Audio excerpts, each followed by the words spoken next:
की 5 कविताओं को पढ़ लेंगे तब नीतीश जी को समझ आएगा कि अटल जी की भावनाएं क्या थी।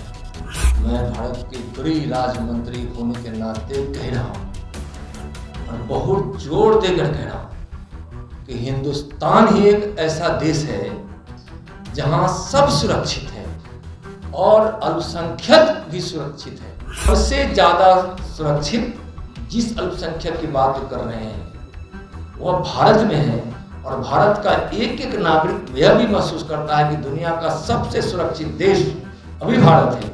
आज माननीय नरेंद्र मोदी जी के नेतृत्व में भारतीय दुनिया में भी सुरक्षित है और भारत में रहने वाला भारत का हर नागरिक सुरक्षित है। अब जो है अब की भाजपा देश में हिंदू मुस्लिम की लड़ाई लड़ रही है और ऐसी राजनीति कर रही है जिससे कि देश का भला नहीं हो रहा। देखिए, नीतीश कुमार जी हर मौके पर हर प्रकार की बात करते हैं।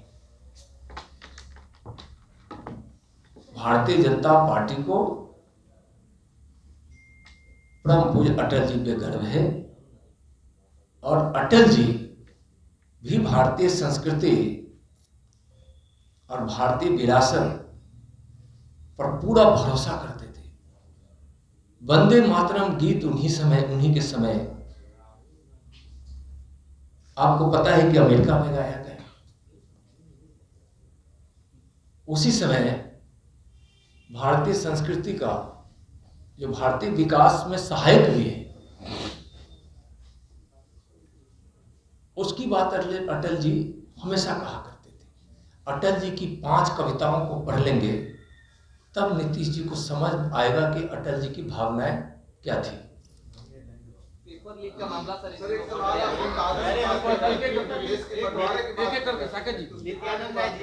सर गांधी जी ने पुष्टिकरण का अपनाया, कांग्रेस से जुड़ते हुए नहीं। देखिए, गांधी जी ने उस समय के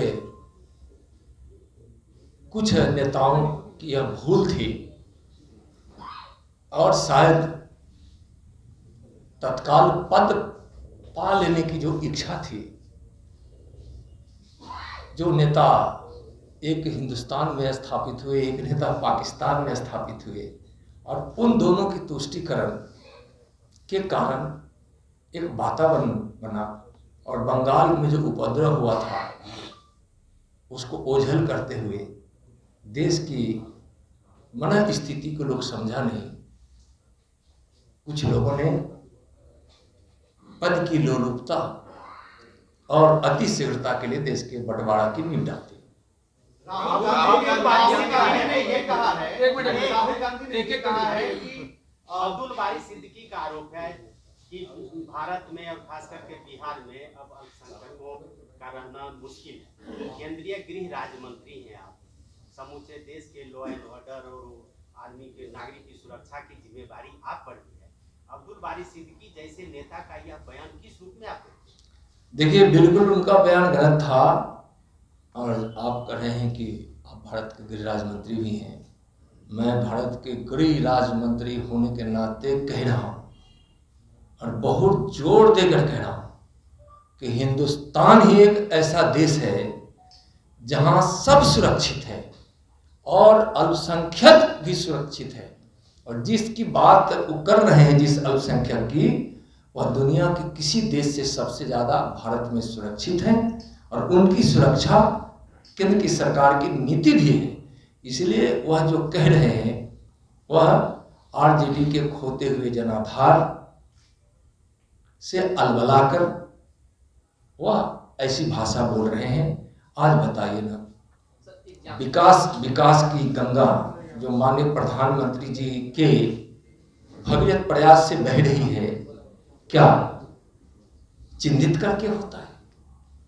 जो क्राइटेरिया उसके आधार पर सबका साथ सबका विकास हो रहा है और सबसे ज्यादा सुरक्षित जिस अल्पसंख्यक की बात कर रहे हैं वह भारत में है और भारत का एक एक नागरिक यह भी महसूस करता है कि दुनिया का सबसे सुरक्षित देश अभी भारत है। भारत की इतनी प्रतिष्ठा है आदरणीय नरेंद्र मोदी जी के नेतृत्व में कि दुनिया ने देखा है यूक्रेन और रूस के बीच उस युद्ध को कि युद्ध विराम करके भारत के 35,000 से ज्यादा छात्रों को, भाइयों को, बहनों को अपने देश आने का एक प्रकार से मौका दिया युद्ध विराम करके। जो भारत का तिरंगा थाम लिया वह सुरक्षित हुआ यूक्रेन और रूस के युद्ध में। पाकिस्तान के लोगों को भी वहां से निकलना पड़ा, या किसी भी वैसे लोग को, तो वह भारत का नाम लेकर ही वहां से बाहर निकला। और वह 2 दिन का माननीय प्रधानमंत्री जी के आग्रह पर जो यूक्रेन और रूस ने जो इस युद्ध को विराम दिया था, यह बताता है कि आज माननीय नरेंद्र मोदी जी के नेतृत्व में भारतीय दुनिया में भी सुरक्षित है और भारत में रहने वाला भारत का हर नागरिक सुरक्षित है।